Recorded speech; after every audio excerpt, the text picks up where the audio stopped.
ఈ మధ్య కాలంలో ముఖ్యంగా ఈ లాక్డౌన్ స్టార్ట్ అయిన తర్వాత కరోనా లాక్డౌన్ మార్చి నెల నుంచి కూడా చాలామంది ఇంట్లో ఉండి ఐడియల్గా డిప్రెషన్కి లోనవుతున్నారు. ఈ డిప్రెషన్ అనేది గత ఎప్పుడైతే పారిశ్రామిక విప్లవం, ఎప్పుడైతే మన యొక్క జీవితాలు హర్రీబర్రీ, ఎప్పుడైతే మన జీవితాలు ఈ టెక్నాలజీకి అడాప్ట్ అయ్యాయో, టెక్నాలజీ ఎప్పుడైతే మనిషిని డామినేట్ చేస్తుందో, టెక్నాలజీ ఎప్పుడైతే 3G 4G 5G అని ఉరుకులు పెడుతుందో, ఈ టెక్నాలజీతో పాటు మనం కూడా పరుగులు పెడుతున్నాం. ఈ సందర్భంలో మానవతా విలువలు అనేవి కాస్త దిగజారిపోతున్నాయి. ముఖ్యంగా ఈ 3-4 మంత్స్లో లాక్డౌన్ సందర్భంలో కూడా చాలామంది డిప్రెషన్కి లోనవుతున్నారు. కొన్ని మరణాలు కూడా సంభవిస్తున్నాయి. రిజల్ట్ వచ్చినా మరణమే, ఫెయిల్ అయినా మరణమే, ఎవరైనా తిట్టినా మరణమే, భార్యాభర్తలు గొడవపడినా మరణమే, తండ్రి తిట్టినా మరణమే, ఉపాధ్యాయుడు తిట్టినా కొట్టినా మరణమే. ఇలాంటి పరిస్థితుల్లో మనం ఉన్నాం. అది ఎవరి తప్పు అంటే పేరెంట్స్ పెంచడం తప్ప, ఉపాధ్యాయులు చెప్పకపోవడం తప్ప, మన తిండిలో లోపం ఉందా, మన సమాజంలో లోపం ఉందా అనేది మనకి ఒకసారి అనాలిసిస్ చేసుకోవాలి. ఎంతో వాల్యుబుల్ లైఫ్ని ఈ డిప్రెషన్ కారణంగా వాళ్ళు అర్ధాంతరంగా ముగించవలసి వస్తుంది. కాబట్టి నాకు కొంచెం పేపర్ చూస్తున్నప్పుడు ఈ మధ్య ఇంటర్మీడియట్ రిజల్ట్ వచ్చాయి. దీంట్లో పేపర్లో చూశాను నేను, పిల్లలు బావిలో దూకి చనిపోవడం, ట్రాక్ మించి చనిపోవడం, గోడ మించి దూకి చనిపోవడం, అపార్ట్మెంట్ పైకి దూకి చనిపోవడం. ఎవరు ఏదన్నా జీర్ణించుకోలేని, బేర్ చేయలేని బాడీకి ఆ ఎబిలిటీ, అంత వీక్ బాడీ వచ్చేసింది మనకి. దీనికి కారణాలు ఏంటని ఒక చిన్న వీడియో చేయాలనిపించింది.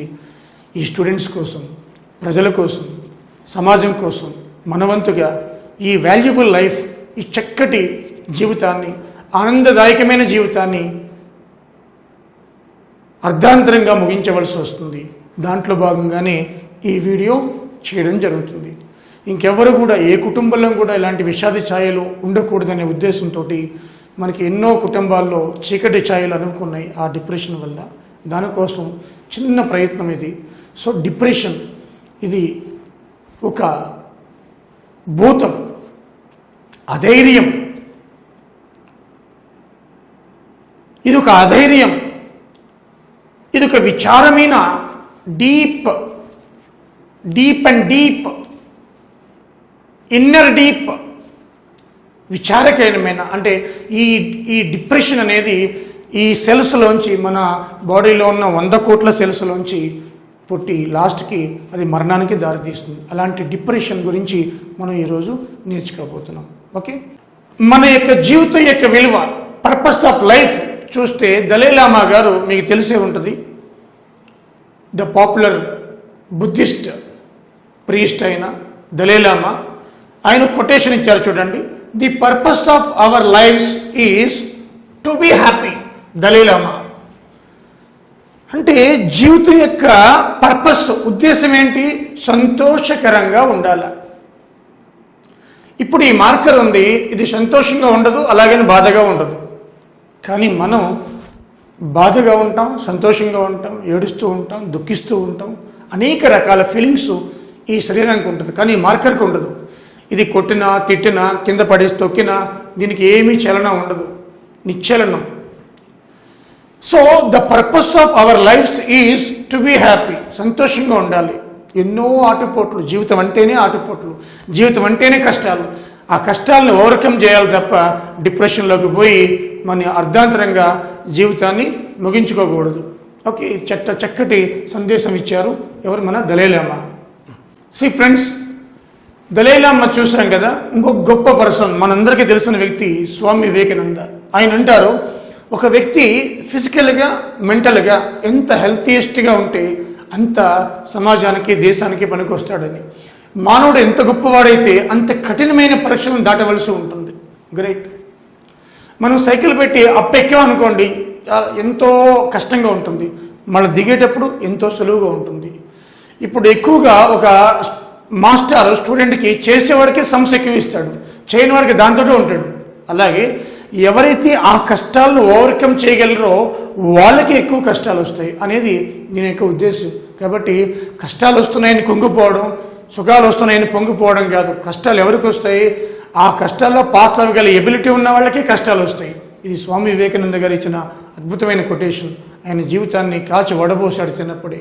ఓకే, సో ఈ రెండు కొటేషన్ కూడా నాకు చాలా మనసుకు హత్తుకునే నచ్చాయి కాబట్టి ఈ డిప్రెషన్కి సంబంధించి ఈ రెండు కూడా మీకు కోట్ చేశాను. ఓకే, ఇప్పుడు అసలు ఈ డిప్రెషన్ అనేది మనం చూస్తే దీనికి కారణాలు ఏంటి? ఏదైనా ఒక నిర్దిష్టమైన కారణం ఉందా అంటే ఏమి కారణాలు ఒక్కొక్కరికి ఒక రకంగా ఉంటాయి. There is no particular reason for depression. సూసైడ్కి కారణాలు ఏంటంటే ఒక కారణం ఉండదు, రెండు కారణాలు ఉండవు, ఒక నిర్దిష్టమైన కారణాలు ఉండవు. వ్యక్తిని బట్టి, ఫ్యామిలీని బట్టి, ప్రాంతాన్ని బట్టి ఇది డిఫరెంట్ రీజన్స్ ఉంటాయన్నమాట. అనేక కారణాల వల్ల ఈ యొక్క ఆత్మహత్యలకు పాల్పడుతున్నారు. బాధాకరమైన విషయం అది. అవి ఆ కారణాలు ఏంటి అన్వేషిస్తే మనకి ఈజీగా బాధపడుతుంది డిప్రెషన్కి లోన్ అవ్వచ్చా లేదా అనేది.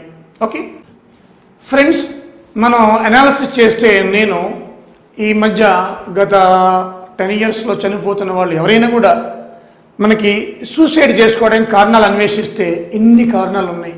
ఒక్కొక్కటి చూద్దాం మనం కారణాలు. సో దాని ప్రాబ్లం ఎలా ఓవర్కమ్ చేయాలనేది తెలుస్తుంది. సీరియస్ మెడికల్ ఇల్నెస్ అంటే తీవ్రమైన క్రానిక్ డిసీజ్, అది నయం కాని జబ్బులు అంటాం తెలుగులో. తీవ్రమైన క్రానిక్ డిసీజ్ అంటే ఎప్పుడో కొన్ని సంవత్సరాలుగా వ్యాధి పట్టి పీడిస్తూ ఉంటే వాళ్ళకి ఎప్పుడు ఏమనిపిస్తుంది అంటే ఆ శరీరం ఇంక వద్దు, ఈ జీవితం నాకు చనిపోదానికి ఈ నిద్ర మాత్రలో లేకపోతే ఫ్యాన్కి ఉరేసేసుకోవడమో దూకేస్తామో చేస్తారనమాట. అంటే ఆ బాడీకి అలా అనిపిస్తుంది ఆ తీవ్రమైన రోగం వల్ల అనమాట. సో అది ఒక కారణం. అలాగే లైఫ్ చేంజెస్, ఇది చాలా ఇంపార్టెంట్ ఫ్రెండ్స్. లైఫ్ చేంజెస్ అంటే ఇప్పుడు లైఫ్ చేంజెస్ వల్ల ఈ కుర్రకారు అంటే యూత్, ఇంగ్లీష్లో యూత్ అంటాను, తెలుగులో కుర్రకారు అని నేను బండగా చెప్పాను. ఈ యూత్ ఎలా ఉన్నారంటే మీరు 30 years బ్యాక్ వెళ్తే కష్టపడి ఉద్యోగం సంపాదించడం, అప్పట్లో శాలరీలు తక్కువ ఉండేవి, ఇల్లు పెళ్లి చేయడం, సంసారం అలా సాఫీగా నడిచేది. ఇప్పుడున్న జనరేషన్కి బీటెక్ అవ్వగానే క్యాంపస్ ఇంటర్వ్యూస్ అని చెప్పి ఫస్ట్ 4th yearలోనే వీడికి 50,000, 70,000, ₹1,00,000 శాలరీ వచ్చేస్తుంది. ఎప్పుడైతే 20-21 yearsకి ₹1,00,000 చేతిలో పడిందో ఇక పేరెంట్స్ నుంచి కంట్రోల్, సంపాదిస్తున్నాడు కదా, వీడికి పబ్బులు, క్లబ్బులు, లైఫ్ స్టైల్ మొత్తం చేంజ్ అయిపోతుంది. దీనివల్ల ఏమవుతుంది? చెడు వ్యసనాలకి బారిన పడతాడు, డ్రగ్స్కి బారిన పడతాడు, సరైన ఆహార పదార్థాలు తీసుకోడు, ఇమ్యూన్ సిస్టమ్ ఉండదు. సో ఈ లైఫ్ స్టైల్ చేంజ్ వల్ల కూడా మనకి ఈ యొక్క సూసైడ్ అనే భావన కలుగుతుంది, మనకి చనిపోతున్నారు అర్ధాంతరంగా. అదేవిధంగా ఫ్యామిలీ ప్రాబ్లమ్స్, ఇది చాలా ఉంటాయండి, ఇవి ఎక్కువగా ఈ సూసైడ్ కారణాల్లో ఎక్కువ ఫ్యామిలీ సమస్యలే.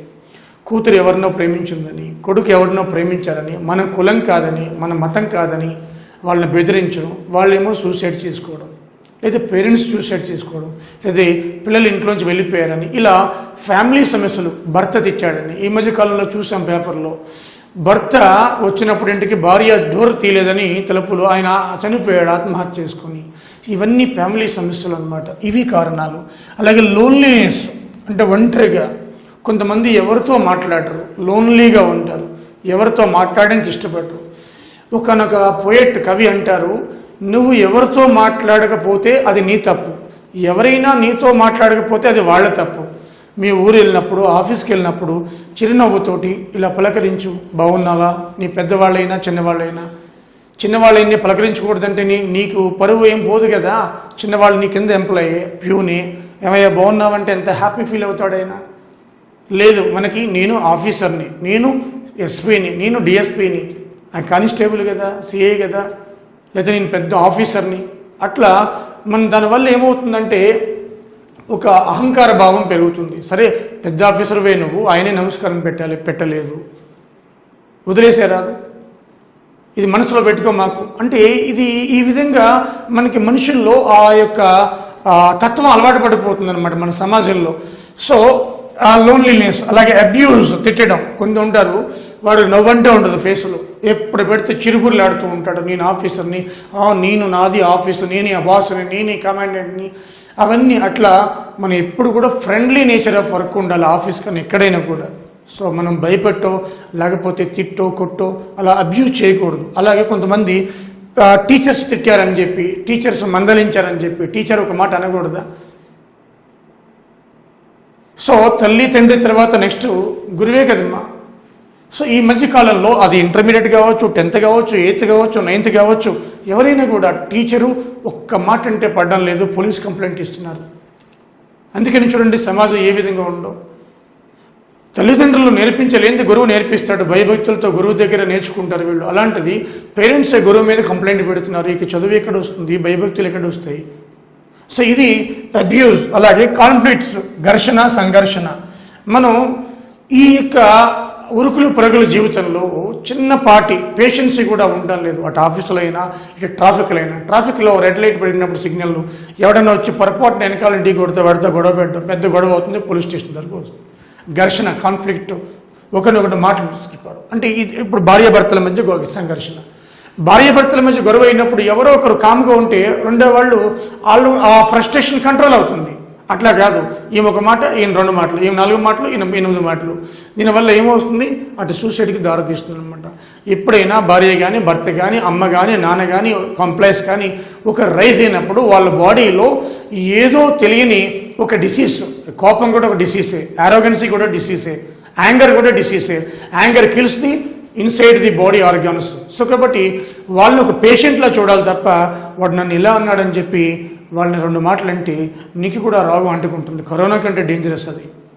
ఒకరు మన మీద కోపం చూపించినప్పుడు వాళ్ళ మీద మనం డబుల్ కోపం చూపిస్తే అరుస్తూ ఉంటే రోరింగ్ టైగర్ లాగా మనకు కూడా వ్యాధి ఉన్నట్టే అనమాట. సో కాబట్టి మనం ఎంతో ఈ కాన్ఫ్లిక్ట్ అనేది మనం చూస్తున్నాం, తల్లిదండ్రుల మధ్య కానీ, భార్యాభర్తల మధ్య కానీ. సో ఈ గొడవలు అనేవి మనకి ఆత్మహత్యకు కారణంగా అవుతుంది. అలాగే డెత్ ఆర్ లాస్. ఎవరైనా మనకు నచ్చిన వ్యక్తి చనిపోయినా, భార్య చనిపోయినా, భర్త చనిపోయినా, బాబు చనిపోయినా, పాప చనిపోయినా, మనకు నచ్చిన వ్యక్తి చనిపోయినా కూడా మనకి ఆ వ్యక్తి లేడు, నేనెందుకు బ్రతకాలి, సూసైడ్ చేసుకుంటున్నాం. చావు పుట్టుకలు అనేవి సహజం, న్యాచురల్ అనమాట.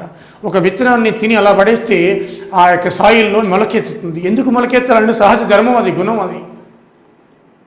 సో కాబట్టి తండ్రి చనిపోయాడు, నేను చనిపోయేస్తాను, నేను దూకేస్తాను. చూడండి ఆ మధ్య తండ్రి ఒక మాస్టర్ కూతురు, అంటే ఒక గురువు కూతురు, మనకి నార్త్ తెలంగాణలో కరీంనగర్లో ఆ తండ్రి చనిపోయాడు. ఆ బాధ భరించలేక కూతురు కూడా ఆ తండ్రిని తీసుకొస్తూ ఉంటే ఈమె కూడా గోదావరిలో దూకేస్తుంది. అంటే ఆ మరణం అనేది తట్టుకోలేక మనకి నచ్చిన వాళ్ళు చనిపోతే అది కూడా సూసైడ్ కారణం అవుతున్నాయి. జెనెటిక్స్ ఇది అంటే జన్యువులోనే ఉంటుందన్నమాట. ఏదో ఒక సమయంలో ఎవరు లేనప్పుడు ఆ భావన కలుగుతుంది, చనిపోతారు. జెనెటికల్లీ కూడా వ్యాధి ఇది, జెనెటిక్స్ అనమాట. ఓకే, దీని మీద ఇంకా పరిశోధనలు జరుగుతూ ఉన్నాయి. అదేవిధంగా మెంటల్ ఇల్నెస్, మీకు చెప్పాను ఇంతకుముందు స్వామి వివేకానంద, ఫిజికల్లీ మెంటల్లీ స్ట్రాంగ్గా ఉంటేనే దేనికైనా పనికొస్తాడు. నేను మెంటల్గా స్ట్రాంగ్గా ఉన్నా కానీ ఫిజికల్గా అన్ని రోగాలే, నాకు మంచి ఆలోచనలు ఉన్నాయి, ఏదో చేయాలని తపన, కానీ నాకు బాడీ సపోర్ట్ చేయడం లేదు, ఉపయోగం ఏముంది? No use. So physical fitness, mental fitness రెండూ మనకు కావాలి. ఏదైనా సాధించాలంటే పిల్లలకి ఇది నేర్పించాలి, ఫిజికల్ ఫిట్నెస్, మెంటల్ ఫిట్నెస్ రెండు స్ట్రాంగ్గా ఉండాలి. ముందు నేనంటాను ఫెయిల్యూర్స్ నేర్పించాలి పిల్లలకి, నాట్ సక్సెస్ గురించి చెప్పడం కాదు. వాడికి అన్ని మార్కులు వచ్చినాయి, వాడు ఇంత పర్సంటేజు, వాడికి సీట్ వచ్చింది, వీటికి సీట్ వచ్చింది, వాడికి అంత ₹1,00,000 వచ్చినాయి, ఈయన క్యాంపస్లో ₹1,00,000 వచ్చినాయి, ఆయనకి మంచి ఐఏఎస్ జాబ్ వచ్చింది. ఇది కాదు మీరు నేర్పించవలసింది. ఫస్ట్ ఫెయిల్యూర్స్ నేర్పించండి. ఫెయిల్యూర్స్ అయ్యి 4-5 సార్లు జీవితంలో గొప్పవాళ్ళు అయిన వాళ్ళు నేర్పించండి. ఫెయిల్యూర్స్ అయ్యి వాళ్ళ యొక్క జీవిత కథలు నేర్పించండి. సక్సెస్ అయిన వాళ్ళు, ఫెయిల్యూర్ అయిన వాళ్ళు, ఫస్ట్ ఫెయిల్యూర్ వాళ్ళే అయిన వాళ్ళనే తీసుకోండి. మీకు అప్పుడు వాళ్ళకి ఫెయిల్యూర్ యొక్క తత్వం తెలుస్తుంది అనమాట. ఓకే, అలాగే రిజల్ట్స్ వచ్చినప్పుడు, వాళ్ళ యొక్క ఫెయిల్ అయినప్పుడు జీవితంలో ఏదైనా intermediate result, 10th class result వచ్చినప్పుడు మనకి పేపర్లో చూస్తూ ఉంటాం, చనిపోతూ ఉంటారు. ఐఐటి రిజల్ట్ వచ్చినప్పుడు, అలాగే వర్క్ స్ట్రెస్, ఇది కామన్ అయిపోయింది ఇప్పుడు అందరికీ. వర్క్ ప్రెజర్ తట్టుకోలేకపోతున్నాం. ఈ మధ్య పోలీస్ డిపార్ట్మెంట్లో కూడా రివాల్వర్ పెట్టి వాళ్ళే కాల్ చేసుకుంటున్నారు. వర్క్ స్ట్రెస్ అంటున్నారు, వర్క్ ప్రెజర్ అంటున్నారు. మీ డ్యూటీ మీరు చేస్తే ప్రెజర్ ఎందుకు? హ్యాపీగా చేయాలి ఏ డ్యూటీ అన్నా సరే. మీ పై ఆఫీసర్ ప్రెజర్ పెట్టారు, ప్రెజర్ పెడితే నీ లిమిట్ ఎంత ఉందో నీకు తెలుసు కదా, నీ బౌండరీస్ నీకు తెలుసు కదా. నువ్వు ఒక ఎంప్లాయీవే, ఆయన ఒక ఎంప్లాయీ, కాకపోతే నీ బాస్ నీకంటే ఒక ర్యాంక్ ఎక్కువ కావచ్చు. సో వర్క్ స్ట్రెస్, దీనికి ఒక ప్లాన్ ప్రకారం చేసుకుంటూ వెళ్ళాలి. ఓకే, అలాగే ఫైనాన్షియల్ ప్రాబ్లమ్స్, ఇది చాలా హీనమైన పరిస్థితి. సో ఫైనాన్షియల్ ప్రాబ్లమ్స్ వల్ల కూడా అప్పులు పాలైపోయి బిజినెస్ చేసి లాభాలు లేక చనిపోవడం. ఆ మధ్య హైదరాబాద్లో సాఫ్ట్వేర్ దంపతులు అదే చనిపోవడం జరిగింది. వ్యాపారం పెట్టారు, లాస్ వచ్చింది, చనిపోయారు. ఇవన్నీ ఈ మధ్య కొత్తగా ఇంకోటి వచ్చింది, 13th రీజన్ ఏంటి? Honour suicides. హానర్ సూసైడ్స్ అంటే వీళ్ళు అబ్బాయి కానీ అమ్మాయి కానీ మనకి ప్రేమిస్తారు, పేరెంట్స్ ఒప్పుకోరు, కులం వేరు మతం వేరని వెళ్ళిపోయి ఆత్మహత్య చేసుకున్నారు. Honour suicides. హానర్ కిల్లింగ్స్ వేరు, ఇది హానర్ సూసైడ్స్, వాళ్ళంతటి వాళ్ళే చనిపోవడం. సో ఈ పరిస్థితులు ఇన్ని రకాల కారణాలు ఉన్నాయి మనకి ఈ యొక్క డిప్రెషన్కి. మరి ఏ విధంగా ఓవర్కమ్ చేయాలి? డిప్రెషన్ ఉన్నప్పుడు ఎక్కడ మనకి ఇంపాక్ట్ పడుతుంది అనేది చూద్దాం. ఓకే, ఎలా ఓవర్కమ్ చేయాలి? ప్రాబ్లం ఉన్నప్పుడు సొల్యూషన్ కంపల్సరీగా ఉంటుంది, సొల్యూషన్ లేకుండా ప్రాబ్లం ఉండదు. ఇది ఒక ప్రాబ్లము, సొల్యూషన్ తప్పకుండా ఉంటుంది. అదేంటో చూద్దాం మనం. ఓకే, ఈ డిప్రెషన్లో ఉన్న వాళ్ళకి మనకి బ్రెయిన్ మీద చూడండి, ఇక్కడ బ్రెయిన్లో స్మాల్ బ్రెయిన్ హిప్పో క్యాంపస్ అనే ఒక పార్ట్ ఉంటుంది. ఈ హిప్పో క్యాంపస్ అనేది స్మాల్ బ్రెయిన్లో ఏం చేస్తుందిట? Responsible for emotions, feelings, emotions. మనం ఏం చేసినా, మనం ఉరేసుకోవాలన్నా, దూకేయాలన్నా, లేదా ట్రైన్ అడ్డంగా పడిపోవాలన్నా, మనకి ఏదైనా కూడా మరణానికి సంబంధానికి ఎమోషన్స్ కారణం. ఈ ఎమోషన్స్లో ప్రధాన పాత్ర పోషించేది హిప్పో క్యాంపస్. దీని మీద ఎఫెక్ట్ పడుతుంది. అయితే కొంతమందిలో ఈ భావన, సూసైడ్ భావన రావడానికి కారణం స్మాల్ బ్రెయిన్ కొంచెం తక్కువ ఉంటుందట, లెస్ ఇన్ సమ్ పీపుల్. ఈ స్టడీలో తెలిసింది ఏంటంటే ఈ స్మాల్ బ్రెయిన్ తక్కువ ఉన్న పీపుల్లో కూడా ఆ భావన కలుగుతుంది. అంటే బేరు చేయలేక చనిపోదాము అనే భావన కలుగుతుంది అనమాట. అదేవిధంగా బ్రెయిన్లో సెరోటోనిన్ అనే ఒక హార్మోన్ ఉంటుంది, which is responsible for neuro transmitter. అంటే కమ్యూనికేషన్స్కి మొత్తం బ్రెయిన్లో ఉన్న టోటల్ సెల్స్ కమ్యూనికేషన్ అది న్యూరో రిసెప్టర్లో ఉంటుంది, న్యూరో కమ్యూనికేషన్లో పనిచేస్తుంది అనమాట. అలాగే ఈ యొక్క డిప్రెషన్ పీపుల్లో కార్టిసాల్ అనే ఒక హార్మోన్, మరొక హార్మోన్, ఇది స్ట్రెస్ హార్మోన్ అంటుంది దీన్ని, కార్టిసాల్. ఇది ఎక్సెస్ అవుతుంది, ఇది టాక్సిక్గా మారిపోద్ది. కార్టిసాల్ ఎక్సెస్ అయిపోతుంది, టాక్సిక్గా మారిపోతుంది. అంటే ఈ యొక్క ఎమోషన్స్లో ఎప్పుడు విచారంగా ఉండి ఎప్పుడు డిప్రెషన్లో ఉన్నప్పుడు ఈ సెరోటోనిన్, కార్టిసాల్ రెండు కూడా ఇంపాక్ట్, ఇవి రెండు కూడా మనకి హార్మోన్స్, ఇవి ఇంపాక్ట్ చూపుతాయి స్మాల్ బ్రెయిన్ మీద. అప్పుడు మనకి ఎమోషన్స్, లేనిపోయిన థాట్స్ వస్తూ ఉంటాయి, మనకి బ్యాడ్ థాట్స్ అనేవి వస్తూ ఉంటాయి. మరణానికి మనకి ఒకటే వే, మరణం ఒకటే వే అనిపిస్తుంది. ఈ యొక్క బ్రెయిన్ నుంచి ఆ థాట్ వచ్చి మనకి ఉరేసుకోవడమో లేకపోతే దూకేయడమో జరుగుతుంది అనమాట. ఇది అంటే ఈ ఎమోషన్ అనేది, ఈ ఉరేసుకోవడం అనేది, ఈ చనిపోవడం అనేది, ఈ సూసైడ్ అనేది, ఈ ఆత్మహత్య అనేది మనకి హిప్పో క్యాంపస్ అనే పార్ట్కి, బ్రెయిన్కి సంబంధించింది. అక్కడి నుంచి ఈ ఎమోషన్, ఈ ఫీలింగు, ఈ థాట్ వస్తుందన్నమాట. దాన్ని మనం ప్రివెంట్ చేయాలి. ఓకే, చూద్దాం ఈ యొక్క సిమ్టమ్స్, సైన్స్ ఎలా ఉంటాయో ఈ డిప్రెషన్ మూడ్లో ఉన్న వాళ్ళని ఒకసారి చూద్దాం. మనం చూసి చెప్పచ్చు, వాళ్ళ ఫేస్ చూసి చెప్పచ్చు, వాళ్ళ నడక చూసి చెప్పచ్చు, వాళ్ళ యొక్క యాక్టివిటీ చూసి చెప్పచ్చు, ఏ విధంగా ఉందో ఎమోషన్ అనేది చూద్దాం ఒకసారి, ఆ సిమ్టమ్స్, ఎమోషన్స్. ఓకే, ఈ యొక్క బిహేవియర్ ఎలా ఉంటుంది అంటే చూడండి, దీంట్లో సైన్స్ అండ్ సిమ్టమ్స్లో బిహేవియర్, ఎవరితో మాట్లాడు, మనం పలకరించినా కూడా మాట్లాడు, కళ్ళల్లో విచారం కనిపిస్తుంది, ఫేస్లో డల్నెస్ కనిపిస్తుంది, ఏదో ఆలోచిస్తూ ఉంటాడు, ఏమీ పని చేయలేడు, లేవలేడు, నడవలేడు, యాక్టివ్గా నడిచినా కూడా విచారంగా కనిపిస్తుంది. ఆ వాకింగ్ స్టైల్, ఆ బాడీ ఎంత ఫిజికల్గా వీక్ అయిపోతాడు. అది ఫస్ట్ బిహేవియర్. సో మనం ఒక యంగ్ ఏజ్లో ఉండి లేదంటే నడు వయసులో ఉండి పిల్లలు కానీ మనం చూస్తే బిహేవియర్ని బట్టి మన ఇంట్లో వాళ్ళు తెలిసిపోతుంది. వాతావరణం మారిందో లేదో ఆ వాతావరణంతో ఉన్న పక్షులకు తెలుస్తుంది, వాతావరణ శాఖ వాళ్ళకంటే ఫస్ట్. అలాగే మన ఇంట్లో ఉన్న పిల్లలు వాళ్ళ బిహేవియరు పేరెంట్స్కి మనకే తెలియాలి. సో అదేవిధంగా మనకి ఫీలింగ్స్, ఆ ఫీలింగ్స్ ఆయనలో మనకి గిల్టీ ఫీలింగ్స్, ఫ్రస్ట్రేటెడ్, మిజరబుల్ కనిపిస్తుంది. ఆయన లోన్లీనెస్ ఫీల్ అవుతాడు. ఇవన్నీ కూడా మనకి ఫీలింగ్స్లో కనబడుతుంటాయి అన్నమాట. సో థాట్స్ ఇక చెప్పవసరం లేదు, I'm failure candidate, it my fault, నా తప్పే, నేను ఫెయిల్యూర్ క్యాండిడేట్, నాకు సక్సెస్ రాదు, నా బ్రతికింతే. అదేవిధంగా ఐఎమ్ వర్త్లెస్, నేను భూమి బ్రతికి వేస్ట్, నేను ఎవరికి ఉపయోగం లేదు, నేను పోతే మీరందరూ హ్యాపీగా ఉంటారు. చాలామంది చెప్పేది ఇదే స్టోరీ, నేను పోతే మీరు సంతోషంగా ఉండండి, నేను ఈ భూమి మీద పనికిరాను, ఐఎమ్ వర్త్లెస్. సో దీనివల్ల వాళ్ళ ఎమోషన్ చూడండి, ఏ విధంగా మారిపోతుంది వాళ్ళ థాట్స్. ఆ థాట్స్ అన్ని ఎక్కడికి నుంచి వస్తున్నాయి?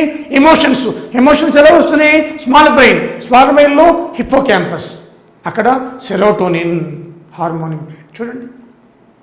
సో ఈ విధంగా వాళ్ళు ఆత్మహత్యకు పాల్పడుతున్నారు. వాళ్ళ సైన్స్ అండ్ సిమ్టమ్స్లో బిహేవియర్ మారుతుంది, ఫీలింగ్స్, థాట్స్, వాళ్ళ ఫిజిక్ కూడా మారుతుంది. అంటే ఫిజికల్ ఫిట్నెస్ కూడా మారిపోతుంది అనమాట. ఇవన్నీ కూడా మనం విజువల్గా చూసి మనం చెప్పొచ్చు. ఓకే. మరి ఈ రోజున చూస్తే ఈ ప్రపంచంలో ఎంతో సెలబ్రిటీస్ ఫెయిల్యూర్ అయిన వాళ్ళు సూసైడ్ చేసుకుంటున్నారు, సక్సెస్ అయిన వాళ్ళ లైఫ్లో కూడా సూసైడ్ చేసుకుంటున్నారు. ఇది ఎక్కడ దౌర్భాగ్యం అర్థం కావడం లేదు. Very sad, very bad, very sad, very bad. మీరు కొంతమంది క్లిప్సింగ్ చూపిస్తాను మీకు, చాలా పాపులర్, మీకు కూడా తెలుసు. వాళ్ళందరూ కమిటెడ్ సూసైడ్. దాని కారణాలు ఏంటో చూసే ఉంటారు. సుశాంత్ సింగ్ రాజ్పుట్ ఈ మధ్య చనిపోయారు. అలాగే చాలామంది, మీకు సిద్ధార్థ కాఫీ డే ఐడియా ఉంటుంది, ఆయన ఆత్మహత్య చేసుకున్నారు చాలామంది. అలాగే జియా ఖాన్ యాక్ట్రెస్, వీళ్ళందరూ కూడా చెప్పుకుంటూ పోతే ప్రత్యూష బెనర్జీ, ఈమె కూడా మనకి టెలివిజన్ యాక్ట్రెస్. వీళ్ళందరూ కూడా ఇక చెప్పుకుంటూ పోతే చాలామంది ఉన్నారు, కొద్దిమంది తీసాను మీకు. అలాగే రంగనాథ్ హీరో యాక్టర్ రంగనాథ్, చాలామంది ఓల్డ్ లేస్ సిల్కీ స్మిత, చాలామంది లేటెస్ట్గా ఉన్నవాళ్ళు. ఇక రోజు పేపర్లో వచ్చే కామన్ పీపుల్ అయితే చెప్పవసరం లేదు. ఎందుకు? దీనికి కారణం ఏంటి? మరి ఈయన 12 సినిమాలు చేశాడు, ఎంతో పాపులర్, మంచి వయసులో ఉన్నాడు, 34 years. ఎందుకు ఆ లోన్లీనెస్? ఎందుకు మరణం దాకా వెళ్ళాలి? మీకు ముందే చెప్పాను, ప్రాబ్లం ఉంది, సొల్యూషన్ ఉంటుంది. అలాగే స్వామి వివేకానంద కొటేషన్ ఇచ్చారు మనకి, ఎవరైతే కష్టాలను బేరు చేయగలరో వాళ్ళకే కష్టాలు ఎక్కువ వస్తాయి. Yes, I'm also face many problems. కష్టాలు లేని వాళ్ళు ఎట్లండి? కష్టపడి చదివితే డే అంతా మార్నింగ్ వచ్చి క్లాస్ చెప్పగలరు. ఎవరైనా ఫ్యాకల్టీ కావచ్చు, ఎవరైనా కావచ్చు, మాస్టర్ కావచ్చు, ఎవరైనా కావచ్చు. ఎక్కువ బుక్కలు రిఫర్ చేసి ఎక్కువ కష్టపెడితే స్టూడెంట్కి అర్థమయ్యేటట్టు చెప్పగలడు. ఇంకా అది కష్టం అంటే అకౌంట్ తెలియాలా? We should face the problems. మరి ఇంతమంది తన వాల్యుబుల్ లైఫ్ని చిన్న వయసులో వాళ్ళు కోల్పోతున్నారంటే, మన మరణం అనేది 3 రకాలుగా ఉంటుంది. డైలీ మరణం, రోజు చనిపోతాం మనం. ఇప్పుడు when we go to bed, రాత్రి నిద్రపోయినప్పుడు, ఉదయం until unless wake up early morning, అది మరణంతో సమానం. అందుకే గాఢ నిద్ర అంటారు. గాఢ నిద్రలో ఉన్నాడు. అలా అయితేనే మన బాడీ అంతా కూడా రీఛార్జ్ అయిపోయి ఉదయాన్నే ఫ్రెష్గా లేస్తాం అన్నమాట. గాఢ నిద్ర, లైట్లు ఆపేసి చిమ్మ చీకట్లో గాఢగా నిద్రపోతే, when you wake up early morning, చక్కటి వెలుతురులో, సూర్యకిరణాల్లో బ్రెయిన్ అంతా ఫ్రెష్గా ఉంటుంది. మనం సెల్ ఫోన్ ఛార్జింగ్ అయిపోయినప్పుడు రీఛార్జ్ ఎలా పెడతామో అలా రీఛార్జ్ అయిపోతుంది బ్రెయిన్కి. మళ్ళీ డైలీ యాక్టివిటీ చేసుకుంటాం. అది డైలీ మరణం మనందరికీ సంభవిస్తుంది. రెండోది కాలమరణం. కాలమరణం అంటే మనం జన్మించిన తర్వాత మళ్ళా అది 100 years మన జీవితం, మానవ జీవితం. కొంతమంది సూపర్ సెంచరీ 100 పైన బతుకుతున్నారు, కొంతమంది మధ్యలోనే రాలిపోతున్నారు ఆత్మహత్య చేసుకొని, వ్యాధులతోటి, యాక్సిడెంట్లతోటి, రకరకాల కారణాలతోటి మధ్యలో రాలిపోతున్నారు. సో కాలమరణం అంటే కాలమే ఏదో ఒక సమయంలో ఈ చర్మం అంతా ఫోల్డ్ అయిపోయిన తర్వాత హార్ట్ లబ్డబ్ తల్లి గర్భంలో 2వ వారంలో హార్ట్ బీట్ స్టార్ట్ అవుతుంది. తల్లి గర్భంలో మనకి హార్ట్ బీట్ స్టార్ట్ అవుతుంది 2nd month. ఈ 2nd monthలో స్టార్ట్ అయిన హార్ట్ బీట్ లబ్డబ్ అప్ టు శ్మశానానికి వెళ్ళే వరకు కొట్టుకుంటుంది. ఈ హార్ట్ ఏదో ఒక సమయంలో లబ్డబ్ అని ఆగిపోతుంది, సెకండ్స్లో ప్రాణం పోతుంది. దాన్ని సహజ మరణం, కాల మరణం అంటాం. మరి మూడోది ఏంటి? అకాల మరణం, యాక్సిడెంటల్ డెత్ అంటారు ఇంగ్లీష్లో. మనం తెచ్చుకున్నది సూసైడు, యాక్సిడెంట్లు, బలవన్న మరణాలు. చూడండి. సో ఇప్పుడు ఇదే ఎక్కువ జరుగుతుంది. సో అకాల మరణాలు, సూసైడ్ అనేది. దీన్ని ప్రివెంట్ చేయాలి. ప్రివెంట్ చేయాలంటే తల్లిదండ్రులుగా బాధ్యత, గురువుగా బాధ్యత, సొసైటీలో అందరికీ బాధ్యత ఉంది. మనం ఎలా పెంచాలి? ఫస్ట్ ఫెయిల్యూర్స్ గురించి చెప్పాలి. ఫిడెల్ కాస్ట్రో క్యూబాకి ప్రెసిడెంట్గా చేశారు. ఆయన 56 సంవత్సరాలు, 10th ఫెయిల్. కానీ ఆయన పేరెంట్స్ ఆయన ఆ రోజు హోటల్ తీసుకెళ్ళి చక్కగా విందు ఇచ్చారు. కానీ మనం అలా చేస్తామా? ఆ తర్వాత ఫిడెల్ కాస్ట్రో మిలిటరీలో ఉద్యోగం సంపాదించాడు, దేశానికి 56 సంవత్సరాలు ప్రెసిడెంట్గా చేశాడు మహానుభావుడు. ఫస్ట్ ఫెయిల్ అయ్యాడు, గాంధీ ఫెయిల్ అయ్యాడు, చాలామంది ఉన్నారు ఫెయిల్ అయిన వాళ్ళు. వాళ్ళ కథలు చెప్పాలి. ఫెయిల్యూర్ యొక్క రుచి ఏంటో పిల్లల వాళ్ళకి చూపించాలి. ఫెయిల్యూర్ అయితే ఎలా ఉంటుంది, సక్సెస్ అయితే ఎలా ఉంటుంది. అప్పుడు వాళ్ళలో చిన్నప్పటి నుంచి కూడా ఓహో ఫెయిల్ అయినా కూడా జీవితం ఇలా ఉంటుందా అని తెలుస్తుంది. ఎప్పుడు వన్ సైడ్ ఆలోచిస్తున్నారు పేరెంట్స్, సెకండ్ సైడ్ ఆలోచించడం లేదు.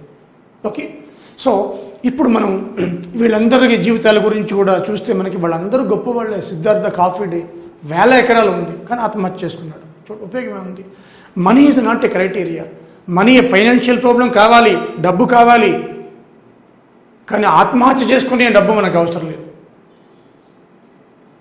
ఓకే, సో ఎలా ఉండాలి మనం అనేది చూద్దాం అప్పుడు. ఓకే, ఏ విధంగా ఉండాలి, ఆత్మహత్యని ప్రివెంట్ చేయాలంటే మనం ఎలా ఉండాలి. ముఖ్యంగా ఈ లాక్డౌన్ పీరియడ్లో మనకి ఎంతో డిప్రెషన్, ముఖ్యంగా స్టూడెంట్స్, కాంపిటేటివ్ ప్రిపేర్ అయ్యే స్టూడెంట్స్, మనకి నోటిఫికేషన్ వస్తుందా రాదా, డిప్రెషన్లో అనమాట. ఒకసారి చూద్దాం. ఈ డిప్రెషన్ని మనం ఓవర్కమ్ చేయాలంటే ఏం చేయాలి? చక్కటి ఫస్ట్ స్టెప్ చక్కటి ఆహారం తీసుకోవాలి. డైట్.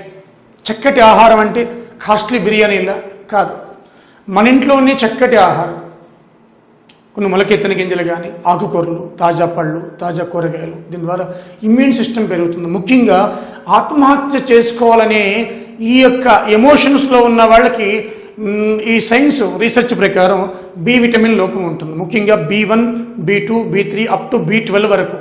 ఎందుకంటే దీంట్లో థయామిన్ ఉంటుంది. థయామిన్ అంటే అది నెర్వ్ డెవలప్మెంట్కి ఉపయోగపడుతుంది, న్యూరో డెవలప్మెంట్కి ఉపయోగపడుతుంది. మనకి పూర్వకాలంలో చూడండి, ఏదైనా రైస్ కానీ అంటే ప్యాడీ అంటే వడ్లు అంటాం, అలాగే కందులు, మినుములు, పెసలు ఇవి దంచుకునేవాళ్ళం రోకట్లు వేసి. దంచుకుంటే దాంట్లో థయామిన్ అంటే పొట్టు అనమాట, పొట్టు అంటాం. పైన లేయర్స్ ఉంటాయి, బియ్యం పైన, మినుముల పైన, పెసల పైన ఆ పొట్టు, అది మన బాడీలోకి వెళ్ళేది. చాలా బలంగా ఉండేవాళ్ళం. పూర్వకాలం మనం పేరెంట్స్ కొట్టారు, నా పేరెంట్స్ నన్ను కొట్టారు, పెద్దవాళ్ళందరికీ పేరెంట్స్ కొట్టిన వాళ్ళే. పేరెంట్స్ కొట్టకుండా పిల్లల్ని ఎలా ఉండరు. అలాగని ఆత్మహత్య చేసుకున్నాం ఆమె చూడండి. అంటే ఆ బి విటమిన్ లోపం వల్ల కూడా ఏమవుతుంది అంటే ఈ బ్రెయిన్ అంతా కూడా వీక్ అయిపోతుంది అనమాట. సో మంచి ఆహారం తీసుకోవాలి, ముఖ్యంగా బి కాంప్లెక్స్ అన్నీ తీసుకోవాలి ఆహారంగా. విటమిన్స్ తీసుకోవాలి, మినరల్స్ తీసుకోవాలి, ప్రోటీన్స్ తీసుకోవాలి. సో మంచి ఆహారం తీసుకోవాలి. అలాగే అవాయిడ్ స్ట్రెస్, నెగిటివ్ థింకింగ్ మొత్తం పక్కన పెడితే అవాయిడ్ స్ట్రెస్ అంటే వర్క్లో స్ట్రెస్. ఒక వర్క్ని ఎంచుకున్నప్పుడు ప్రేమతో చేయండి, లేదా చేయమాకది. ఇప్పుడు నేను కోచింగ్కి వచ్చాను, ఇష్టపడి వచ్చాను, లేదా క్లాస్ చెప్తున్నాను, ఇష్టపడి చెప్తున్నాను, లేదా ఊరు వెళుతున్నాను, ఇష్టపడి వెళ్తున్నాను. ఇష్టపడి చేస్తే అది స్ట్రెస్ అనిపించదు, కానీ ఇష్టం లేకుండా చేస్తే అది బాడీ మీద ఇంపాక్ట్ పడుతుంది, స్ట్రెస్ ఫీల్ అవుతాం. సో ఇష్టపడి చేయాలి. నాకు ఇష్టం లేదండి ఇది, అయినప్పుడు చేస్తున్నాను. ఇష్టం లేకపోతే ఎవరు చేయమని చెప్పాడు? క్లాస్ నుంచి వెళ్ళిపో. సినిమా ఇష్టం కదా, అక్కడికి వెళ్ళు. నీకు ఏది ఇష్టమైతే అది చేయరాదు. ఇష్టం లేకుండా ఏ పని చేయకండి. So avoid stress. ఎక్సర్సైజ్. ఇప్పుడున్న యువత ఏంటంటే 1 గంట వరకు మొబైల్కి అతుకుపోతారు, టీవీకి అతుకుపోతారు. 1 గంటకి తిని పడుకుంటారు. అది ఎప్పుడు జీర్ణం కావాలా, ఎప్పుడు వ్యర్థ పదార్థం కావాలా? మార్నింగ్ అయ్యేటప్పుడు 10 గంటలు లేయిస్తాడు. ఈ ప్రపంచంలో అన్ని పనులు అయిపోతాయి 10 గంటలకి. సో కాబట్టి ఉదయాన్నే 5 గంటలు లేవాలి, ఎక్సర్సైజ్ చేయాలి. చక్కటి ఆక్సిజన్ బాడీకి అందుతుంది. ఆక్సిజన్ లేకపోతే ఇరిటేషన్, ఫ్రస్ట్రేషన్, ఇరిటేషన్ వచ్చేస్తుంది because of lack of oxygen. Oxygen ఉంటే కూల్గా ఉంటుంది, బాడీ అంతా కూల్గా ఉంటుంది. ప్రాపర్ ఆక్సిజన్ ఉండాలి. So exercise. స్లీప్ కూడా ఏ స్లీప్? మనం ఇప్పుడు ఎలా పడుకుంటున్నాం అంటే పక్కనే ఫోన్ పెట్టుకుంటాం. ఇదివరకు భార్య ఉండదు, ఇప్పుడు భార్య ఫోన్ కూడా ఉంటుంది, పక్కనే ఫోన్. అది మెసేజ్లు నైట్ అంతా గుచ్చుతూ ఉంటుంది, గీమని. ప్రాపర్ స్లీప్ ఉండదు. లైట్ ఆర్పేసి చిమ్మ చీకట్లో డీప్ స్లీప్. కానీ నైట్ అయినా ఫోన్ ఆపేసేయండి, అప్పుడు నీకు ఇమ్యూన్ సిస్టమ్ బూస్ట్ అవుతుందన్నమాట. ఇలాంటి చెడు ఆలోచనలు రావు. So deep sleep. అలాగే అవాయిడ్ ఆల్కహాల్, డ్రగ్స్. ఇక నాకంటే మీకే బాగా తెలుసు. సో దీనివల్ల ఎంత డిస్ట్రాక్షన్ ఉందో. ఒళ్ళు ఇల్లు గుల్లైపోతుంది. ఒళ్ళు అంటే శరీరం, ఇల్లు అంటే ఫైనాన్షియల్గా, రెండు లాసే. సో అలాగే టాకింగ్ థెరపీ, ఇది చాలా ఇంపార్టెంట్. ఇంతకుముందు చెప్పాను, మనతో ఎవరూ మాట్లాడకపోవడం వాళ్ళ తప్పు, మనం ఎవరితో మాట్లాడకపోవడం మన తప్పు. చూడండి. సో దాని మీద స్ట్రెంత్ ది సోషల్ కనెక్షన్స్. అంటే చక్కగా ఎవరైనా ఫోన్లో బాగున్నావా, ఏం చేస్తున్నావు, చక్కగా హ్యాపీనెస్ అంటే నీ బాధను వాళ్ళతో పంచుకోవడం, వాళ్ళ బాధను నీతో పంచుకోవడం. ఇప్పుడు మనం చేసేది ఏమీ లేదు. నీ ఫ్రెండ్ జాబ్ రాలేదు నాన్న, ఫెయిల్ అయ్యావు, ఏమి కాదు, నెక్స్ట్ నోటిఫికేషన్ వస్తుందని వాడు భుజం మీద పెట్టి హ్యాపీగా ఎంకరేజ్ చేసావు అనుకో, వాడు నిన్ను చాలా దేవుళ్ళలో చూస్తాడు. అంతేగాని ఈసారి రాలేదా, ఇంకా అయిపోయింది, ఇక నెక్స్ట్ నోటిఫికేషన్ ఎప్పుడు వస్తుందో అన్నావు అనుకోండి, వాడు అక్కడే చనిపోతాడు. సో కాబట్టి మీ ఫ్రెండ్స్ అయినా బంధువులైనా ఎవరైనా కూడా చక్కగా వాళ్ళని మనకి కాస్త సపోర్ట్గా మాట్లాడాలి ఈ సమయంలో. ఓకే, ఇవి ముఖ్యంగా ఓవర్కమ్ చేయడానికి, ఆ డిప్రెషన్ ఓవర్కమ్ చేసేవి. Okay, for competitive exam students, dear friends, TSPSC కానీ ఏపీపీఎస్సీ కానీ ఎవరైనా, అలాగే విద్యార్థులు కూడా, మీరు నోటిఫికేషన్ వస్తుందా లేదా అని డిప్రెషన్లో పోయిన అవసరమే లేదు. నోటిఫికేషన్లు అనేది లేట్ అవ్వచ్చు కానీ వచ్చి తీరుతాయి అవి. అది రిక్రూట్మెంట్ అనేది కంటిన్యూస్ ప్రాసెస్, సెంట్రలా స్టేటా అనేది పక్కన పెట్టండి. ఇప్పుడు మీరు డిప్రెషన్లో పోయి సాధించేది ఏమీ లేదు, ఆరోగ్యం పాడైపోవడం తప్ప. ఇక్కడ ఒకటి గుర్తుపెట్టుకోండి, మీకు ఒక సీడ్ అంటే ఒక విత్తనం మొలకెత్తాలంటే సన్ కావాలి, సూర్యుడు కావాలి, మూన్ కావాలి, చంద్రుడు కావాలి. సన్ కావాలి, సూర్యుడు. ఒక విత్తనం మొలకెత్తాలంటే అంటే సన్ అంటే వేడిగా ఉంటుంది, మరి బేరు చేయాలి, విత్తనం చేస్తుంది కదా. ఒక చిన్న విత్తనమే ఆ సూర్యకిరణానికి బేరు చేస్తుంది కదా. తర్వాత నైట్ వేస్తే మళ్ళీ చల్లగా ఉంటుంది, చల్లదనాన్ని బేరు చేస్తుంది కదా. అంటే నేచురల్గా ఉన్న ఒక విత్తనమే మొలకెత్తాలంటే, ఒక సీడు ఆ దాని నుంచి మొలకెత్తి బయటికి రావాలంటే అటు ఎండని చలిని తట్టుకుని అది మొలకెత్తుతుంది. ఇంక చిన్న విత్తనం అంత పెద్ద వృక్షం అవుతుంది. మరి నువ్వు పెద్దవాడు కావాలంటే జీవితంలో, మరి నువ్వు కూడా అలాగే కష్టాలని సుఖాలని బేరు చేయాలి కదా. సుఖాలు వచ్చినప్పుడు పొంగిపోయి, కష్టాలు వచ్చినప్పుడు కుంగిపోతే ఎలా? ఒక చిన్న మొక్కే కదా అంత చెప్తుంది మనకి. సో మూన్ సన్ ఇద్దరూ లేకుండా మొక్క మొలకెత్తదు. ఇంకొకటి ఏంటంటే, ఈ సృష్టిలో ఆత్మహత్య చేసుకున్న ఏకైక జంతువు మనిషి. టైగర్ ఆత్మహత్య చేసుకుంటుందా? లైన్ ఆత్మహత్య చేసుకుంటుందా? డాగ్ నువ్వు మీ ఇంట్లో కొట్టినావని చెప్పి అది ఆత్మహత్య చేసుకుంటుందా? క్యాట్ మీ ఇంట్లో కొట్టినామని చెప్పి అది మేడపైన అపార్ట్మెంట్ దూకేస్తుందా? లేదు కదా. ఆత్మహత్య చేసుకున్న ఏకైక జీవి ఏది అంటే మానవుడే. చూడండి. సో కాబట్టి దయచేసి ఇలాంటి వాటికి ఏమీ పాల్పడకండి. అదేవిధంగా ఒక లైఫ్ సక్సెస్ అనేది ఒక్కొక్కరికి ఫ్యామిలీ తీరుని బట్టి ఒక్కొక్కరికి ఒకలా వస్తుంది. కొందరికి ఎర్లీగా జాబ్ రావచ్చు, కొందరికి లేట్గా రావచ్చు, కానీ బెటర్ జాబ్ రావచ్చు. సరే, ఇట్ వ్యారీస్, ఫ్యామిలీ పరిస్థితులను బట్టి మారుతూ ఉంటుంది. పక్క వాళ్ళతో ఎప్పుడు కంపేర్ చేసుకోవద్దు, పక్క వాళ్ళతో ఎప్పుడు మనం పోలిక ఉండొద్దు. అసలు మన ఫ్యామిలీ అవసరాలను బట్టి, మన ఫ్యామిలీని బట్టి మనం ముందుకు పోతూ ఉండాలి. ఓకే, సో కాబట్టి మనకి ఈ యొక్క డిప్రెషన్ అనేది రానియకుండా నేను ఏదైతే డైట్ కానీ, ఎక్సర్సైజ్ కానీ, స్లీప్ కానీ చెప్పానో ఆ విధంగా వెళుతూ 10 మందితో సంతోషంగా నవ్వుతూ మాట్లాడుతూ మీకు నోటిఫికేషన్ వస్తుందని పాజిటివ్ దృక్పథంతో చక్కగా ఆ ఫీల్డ్, ఒకే ఫీల్డ్ నమ్ముకోండి. ఒక ఫీల్డ్ నమ్ముకుంటే ఎప్పటికైనా మీకు సెటిల్ అయిపోతారు లైఫ్లో. ఒక 1 year లేట్ కావచ్చు, కరోనా వచ్చింది, 4-5 నెలలు లేట్ అవుతుంది. ఎప్పుడు కూడా గాసిప్పులు నమ్మొద్దు. ఈ ఫేస్బుక్లో, ఈ వాట్సాప్ల్లో ఇప్పుడు నోటిఫికేషన్లు రావు, అది అప్పుడు రావు, ఇవేమో డోంట్ బిలీవ్. రాకపోతే లేట్ అవుతుంది, రావు అని తప్పది, లేటుగా వస్తాయని చెప్పాలి. వాళ్ళు మిస్గైడ్ చేస్తున్నారు. కాబట్టి మీరు కుంగిపోవసరం లేదు. వస్తే మీరు చేసే ధర్మాన్ని మీరు చేయండి. చూడండి, మీరు చేసే ధర్మాన్ని మీరు చేయండి.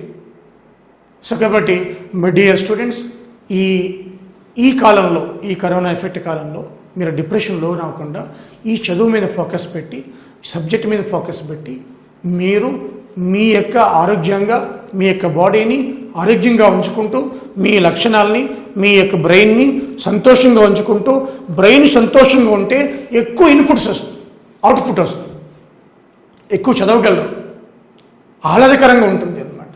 చక్కగా నిద్రపోండి, చక్కగా చదువుకోండి, హాయిగా. రూపాయిస్ అకాడమీ ఏ డౌట్ వచ్చినా కూడా ఎప్పుడు సపోర్ట్ చేస్తుంది మీకు. ఓకే, ఇటు ఎడ్యుకేషనల్ ఫీల్డ్ కానీ, లేకపోతే ఇటు మోటివేషనల్ ఫీల్డ్ కానీ మేము ఎప్పుడు కూడా సపోర్ట్ చేస్తూ ఉంటాం.